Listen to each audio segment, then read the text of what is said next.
Okie dokie. Following day, I spent about 2 hours this morning so far, and I've just finished off planking the hull. So where we are now is, you can make it out from there, a planked sheeted hull that's been sanded. Spent the last 20 minutes tidying up the workshop, getting rid of all the balsa dust. But it's there, the shape's all slow, there's no rough edges anywhere, there's no lumps or bumps anywhere. The unusual shape at the front of the boat, you can see that here, probably not. The unusual shape at the front of the boat here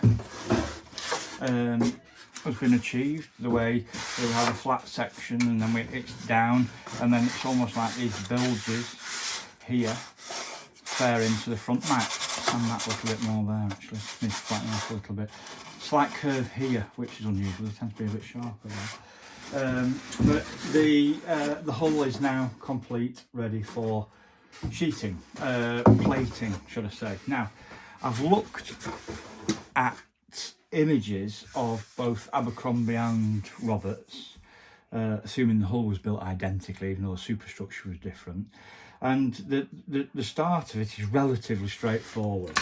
I know from doing my research, if I just move that slightly, I know the plates, the steel plates that start the hull, the first set of steel plates are this height, so that's easy. We cut a set of steel plates and we'll do a band all the way around the hull. And I've even checked, and where from frame 5 here we have the shear of the hull climbing up, the steel plates of that width follow the shear of the hull. I've already checked that.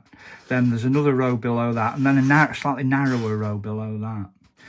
I know here in this area the steel plates are the same size following that line, but I know here there looks like a big armour plating plate that takes up this flat surface. It has a couple of curves at the end, so it shouldn't take me too long. I reckon it's going to take me the next couple of hours to plate the top band and probably the next band down, and put this thick plate on. Now I'm going to use 20 thou card to do these plates, and I'm going to here and there I'm going to put 10 thou card in just to make it look, give it a bit of relief. It's not technically correct, but I think it adds a bit of visual interest. Once the hull's sanded down and primed and sealed, there's barely any variation between the two depths of plate, but there's enough there that it makes for an interesting paint scheme. This flat plate here is almost one piece, but there are a series of channels running down it which will disguise the fact that I have to join it, so I'll join it wherever there's these odd channels running down. I'll show you what I mean by that later on. The deck is plated. I've got a photograph showing the plating on the deck. I just need to figure out how many plates wide, etc., so I can actually figure out the accurate size of the deck plating. And again, they'll all be butt plated and sanded down, and that just means just where's the odd little line here and there, it just brings out the deck nicely. It makes for a good looking look when you weather the hull. So when it's all plated, what I'll do is I'll run a coat of resin around the inside of the hull just to make sure it's fully sealed.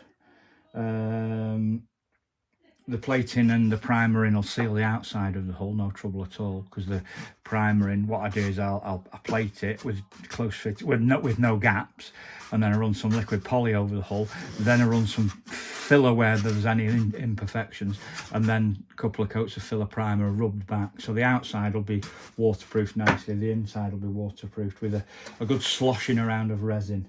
And I do that afterwards carefully, because if there are any deficiencies in the balsa wood planking, if you slosh hull around the resin, it piddles out the holes, so we don't want to do that. We just want the resin in the hull, and any resin left sat in the bottom of the hull won't do any harm at all, because basically we're going to have a load of lead flashing from the scrapyard in the bottom of the hull to ballast it, and feel we're going to have quite a lot due to the amount of that much of the hull is underwater.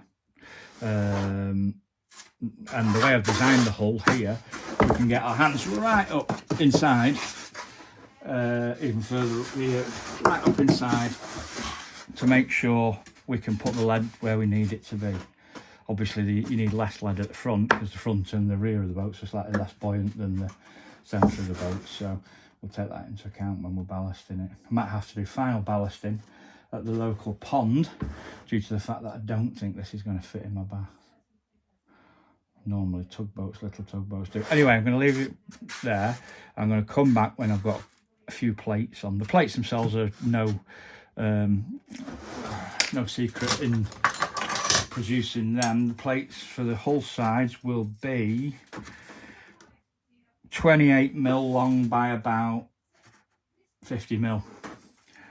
And they will do a band right around the top of the hull, and then another band below that, stepped like bricks, and then I'll do this component here, and then those plates will sit here as well.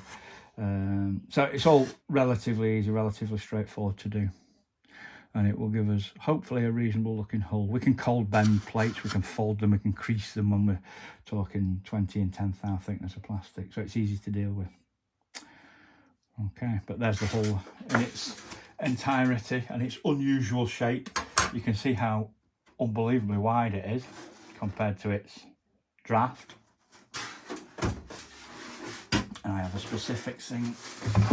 Hulls always have to sit in front of me sailing from right to left. So in other words, the point left. I hate things when they're pointing right. Some people say elephants models are supposed to point at the window and stuff. I'm sure they are, but I can't have anything. It's great if the window's on that side of me. If the window's on that side of me, I still need everything pointing that way. But we're there anyway. We've passed the messy stage now. The rest of the stages are relatively clean because it's just working in plastic. So I will show another video a little bit later on when we get to the stage where you've got some plates to be seen on the boat. Okie dokie.